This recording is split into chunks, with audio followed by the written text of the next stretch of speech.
Lumabas na sa mga balita na meron na po kayong hawak sa isang kustodiya dito na isa, I think, dun sa mga suspect na tinutugis pa ba yung dalawa pa, no? Na suspect. Malaman lang po natin, paano po natukoy? Una ay persons of interest lamang. Ngayon ay sa pag-amin, nagkaroon ng extrajudicial confession yung hawak ninyo, ay tukoy na as suspects itong mga ito. Pero paano po natukoy itong tatlong ito? Yes, ma'am. Una-una sa lahat, ma'am, no, good morning po.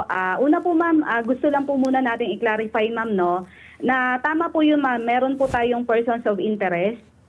And then, may isa po dun sa kanila is, yun nga po, nag-execute nga po ng extrajudicial confession. However po, ma'am, sa ngayon, ma'am, is under po kasi sa case build-up pa yung kaso natin. So, as of now, wala pa po tayo, ma'am, na maituturing talaga na suspect, ma'am. However, malaki pong progress na meron na tayong, ma'am, meron na tayong persons of interest. Tapos yun nga, ma'am, may extrajudicial confession siya, ma'am, yung isa dun sa kanila. And then, yun nga, ma'am, lumabas din yung medical legal report, ma'am. Okay, so just for clarification, yung persons of interest na hawak ninyo, 3 at isa doon po, ilan po ang hawak ninyo?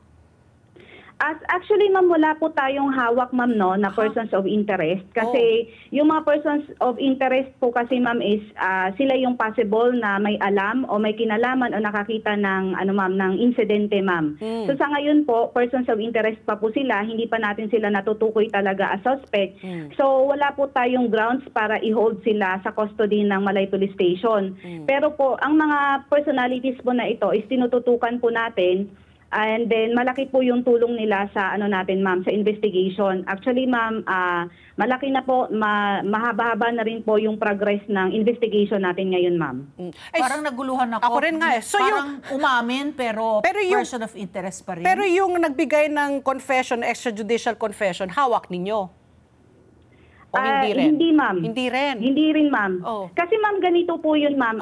Clarify nga po natin, ma'am, no? Kasi yun nga, may mga informations kasi, ma'am, na may suspect na tayo at may hawak tayo, ma'am, no? I-clarify lang natin, ma'am, no, na may naimbestigahan po tayo, may mga na-interview po tayo. So sila po, ma'am, is categorized po sila as persons of interest. Correct. Natin. Yes, ma'am. Yes, ma'am. So yun nga, ma'am, inuulit po natin. Hello, ma'am. Yes, we can hear you. Go ahead. Yes, ma'am. So yun nga po, ma'am, clarify natin, ma'am. However, yung isa po dun, ma'am, is may extrajudicial confession siya, ma'am. Tapos meron tayong mga legal grounds kasi, ma'am, to take the certain person into custody. So kaya nga po tayo ngayon, ma'am, is nasa case build-up, ma'am. So may mga sinusunod tayo ng mga legal remedies, ma'am, with the guidance, of course, ng legal officer natin and ng Aklan Provincial Prosecutor's Office natin, ma'am. Pero wag pong mag-alala, ma'am, yung ating mga kababayan natin, ma'am, no? Kasi ito, ma'am, na mga persons of interest na to, ma'am, yung mga information nila, ma'am, na binibigay is malaking tulong po para sa identity po ng natin, ng suspect natin. And then ito din pong extrajudicial confession na to is ito po, ma'am, is iniisa-isa ngayon, ma'am, ng ating team para masigurado, ma'am, at ilagay talaga, ma'am, sa tama at sa ayos kung yung lahat ba na information na binigay niya doon sa extrajudicial confession niya, ma'am, is talagang makakatulong doon sa kaso natin, ma'am.